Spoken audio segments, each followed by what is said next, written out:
Greetings, Assassins!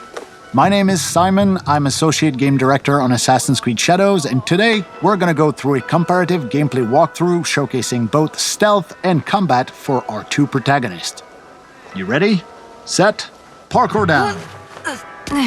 We start off playing as Naue as she approaches Nijo Castle in the city of Kyoto. We're also playing in the new immersive mode, which means everyone in Japan is speaking their own native language, but everything is subtitled. Give that mode a try, it's pretty cool.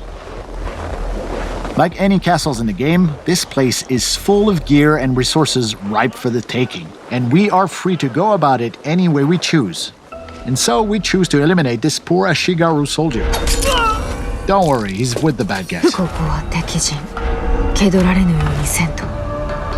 Okay, let's observe our surroundings and get our bearings. We've got one Ashigaru working the haystack, another on patrol back there, and we've got a samurai daisho right here, which could be a challenge. And there's the alarm bell, which, trust me, if you pride yourself as being a stealth player, you don't want anyone to ring that bell. Although we're safe right now using the rooftops, Nijo Castle is fairly flat compared to most other castles. If things go awry and we have to disappear in a hurry, it's gonna be harder here because the roofs are just not that high. So we are gonna take our time.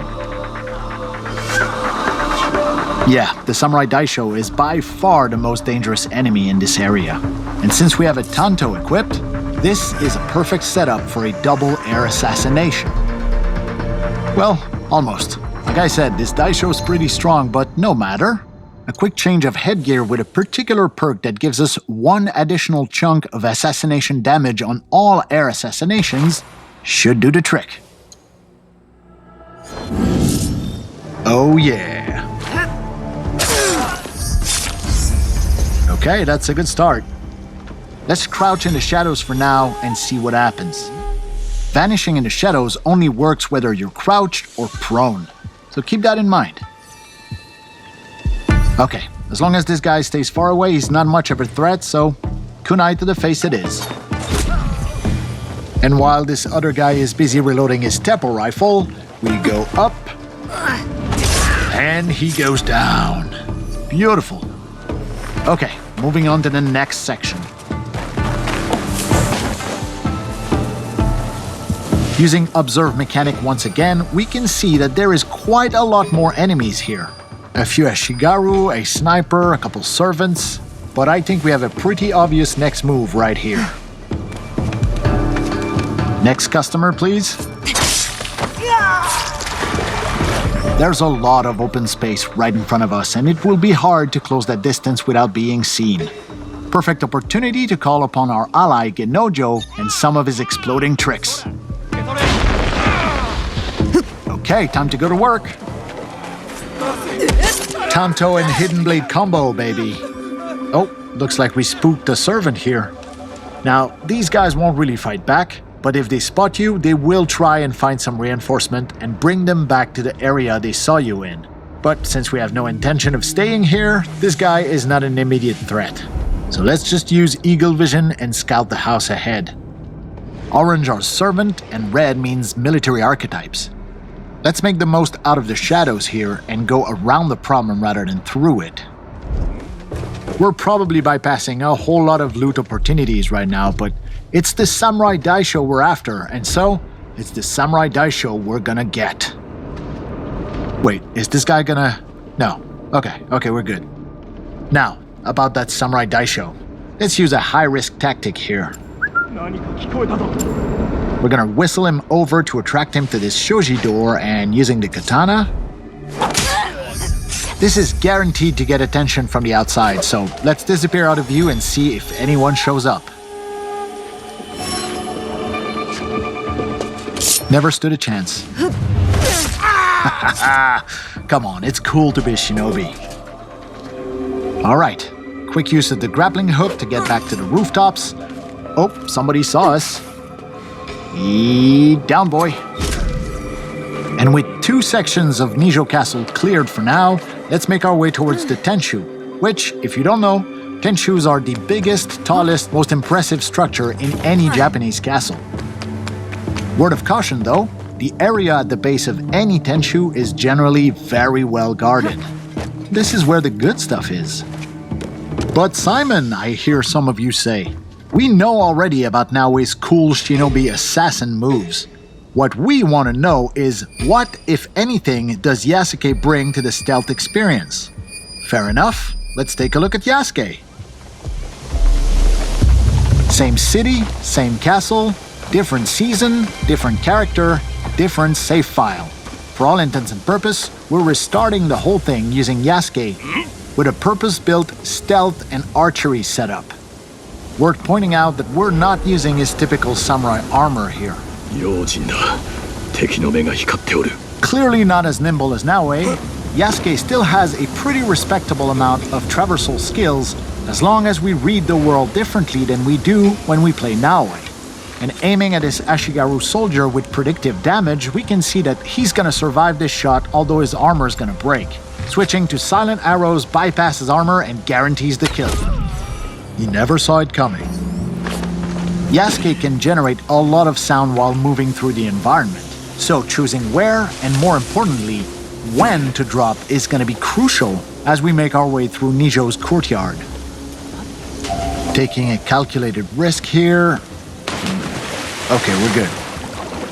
Yasuke not having a hidden blade means that his types of kills are badass and very noisy, so you want to space them out as well to avoid unwanted attention.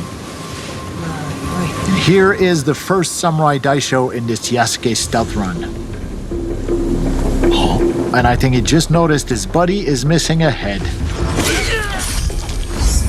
Welcome to the club.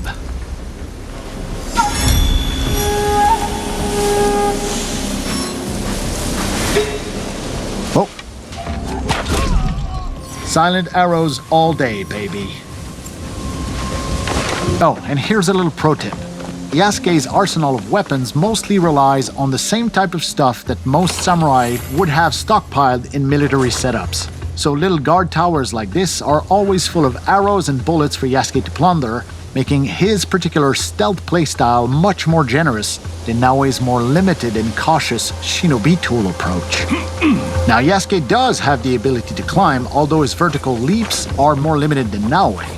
Similarly, we can reach most high points like this and use the observe mechanic to tag people, get our bearings, and find where our next objectives are. Yes, he's a lot bigger and a little slower than Naoe, but once you get a hang of his controls, Yasuke is a lot of fun. Ooh, let's use pro navigation here and avoid being seen. This allows us to stay hidden while on the move, just like Naoe does. Okay, for the section up ahead, we're gonna call in our second ally, the poison specialist Oniyuri, who has the ability to put multiple enemies to sleep.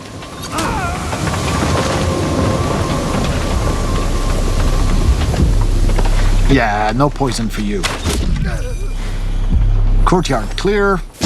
Time to move into the house. Little fun fact about Oniyuri's poison clouds, they will affect any other enemy who investigate those bodies and will also make them fall asleep. And since Yasuke does not have eagle vision, whistling in a door frame is a sure way to get the attention of whoever might be lurking behind a door and get the drop on them. Hi. We previously saw with Naoe that this house during winter is full of people, but here in summer during broad daylight, there was only one samurai guarding a tapestry, which will look infinitely better in our own hideout. Your move, buddy. Yeah, that's a good move. Okay, moving on to the next section here. Hold on, we're gonna get some elevation first and get our bearings. Let's use this crate here.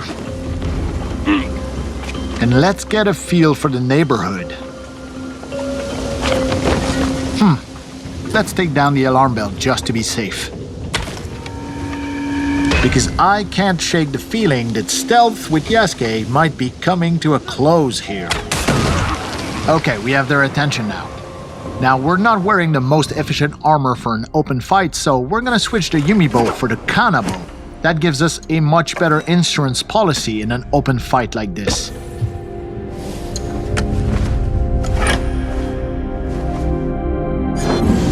Okay, let's go get it. Oh yeah, you're up.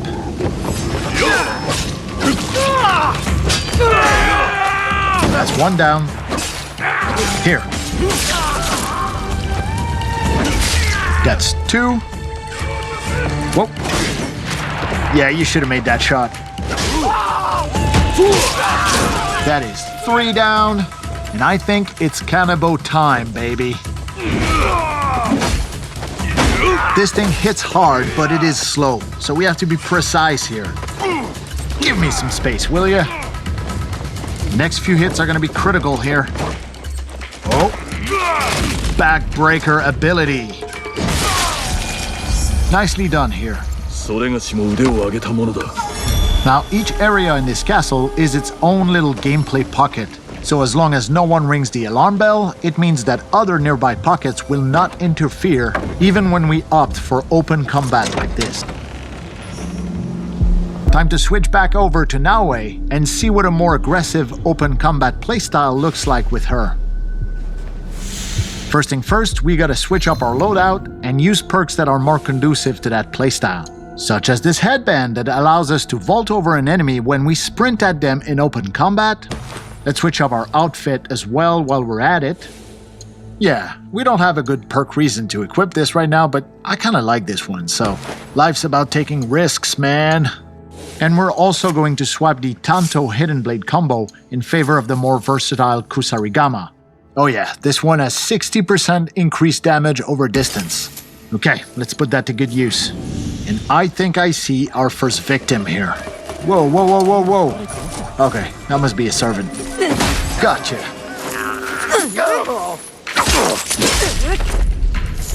One more for good luck. Ah, where did that servant go? Second target acquired.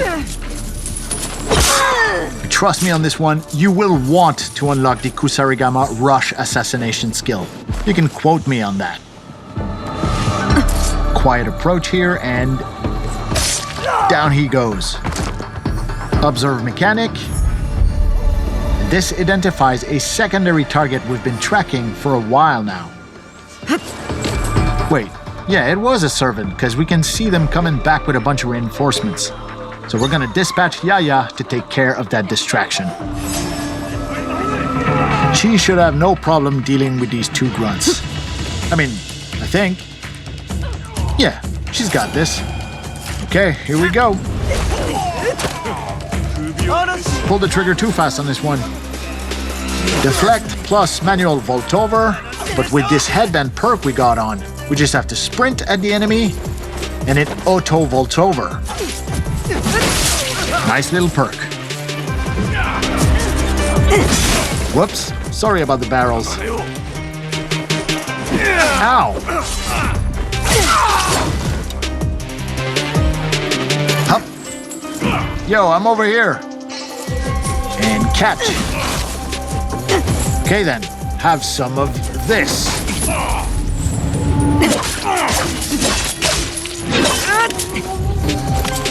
Hey, Yaya comes in with the assist. Okay, we're gonna deploy some tricks here. Can't assassinate him in smoke, but he won't see this coming either.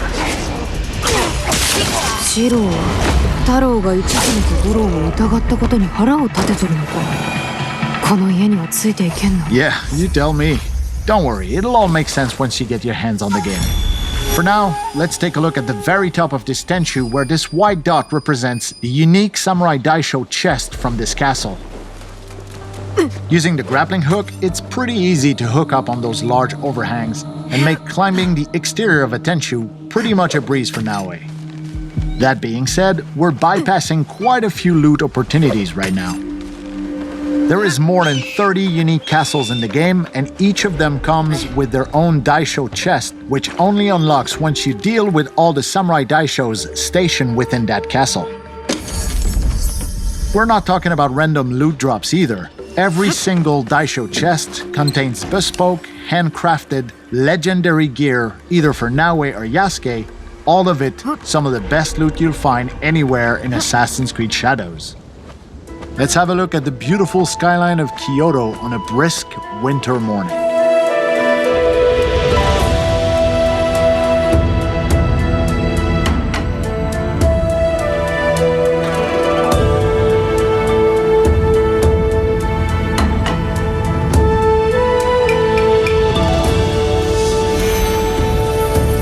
Using the observe mechanic on top of a synchronization point like this will reveal nearby points of interest. Up to us to place markers as we see fit to further our exploration of Japan.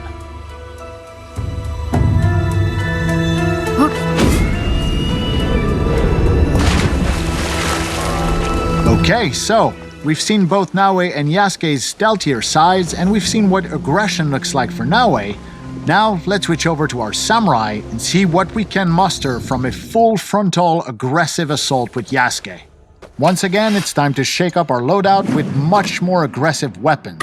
Okay, first we're gonna pick the Naginata here, which is excellent for crowd control. And because stealth will not be an option here, let's use the Teppo rifle for maximum range efficiency as well.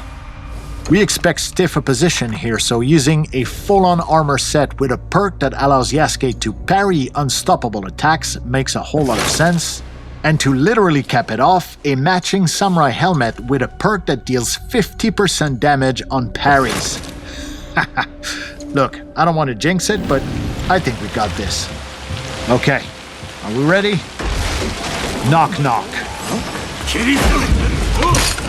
Yep, you're done. Oh ho ho ho!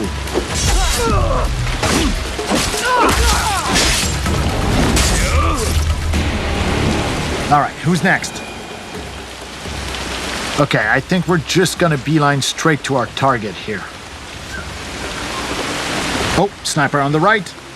Calling in Yagoro. He'll take care of that sniper while we are running straight into the dragon's mouth. This is gonna be good. Hello, Takahashi Shiro. We've been looking for you. Come on, what you got, big man? Right, we can parry these. There you go. No, you don't.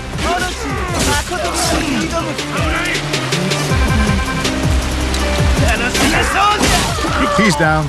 It's you and me, pal. Armor break. So now that he has no armor, we're chipping away at his health. And here we go.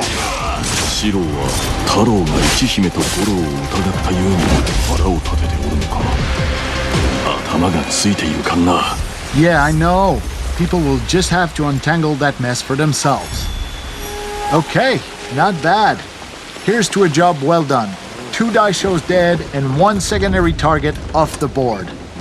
Now, we've seen Naue climb the exterior of a Tenshu with ease and agility, but when it comes to Yasuke, sometimes it can be easier to just take the stairs and climb all the way up.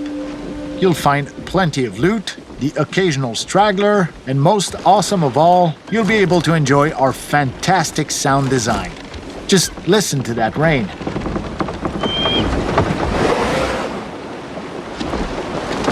It's awesome. Okay, up the ladder and onto the last floor here. There's the same Samurai Daisho chest we previously talked about. That delicious handcrafted legendary gear. And before we leave, please allow me to indulge myself and take one last look at the beautiful city of Kyoto and its mountainous surrounding landscape during the bountiful summer months.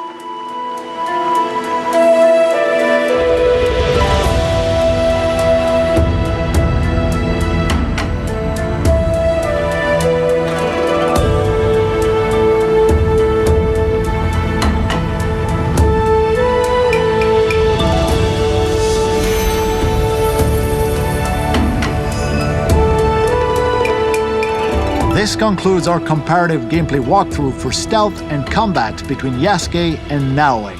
For everyone at Ubisoft, we hope you'll join us on the streets of feudal Japan very soon. Have a good one. See ya!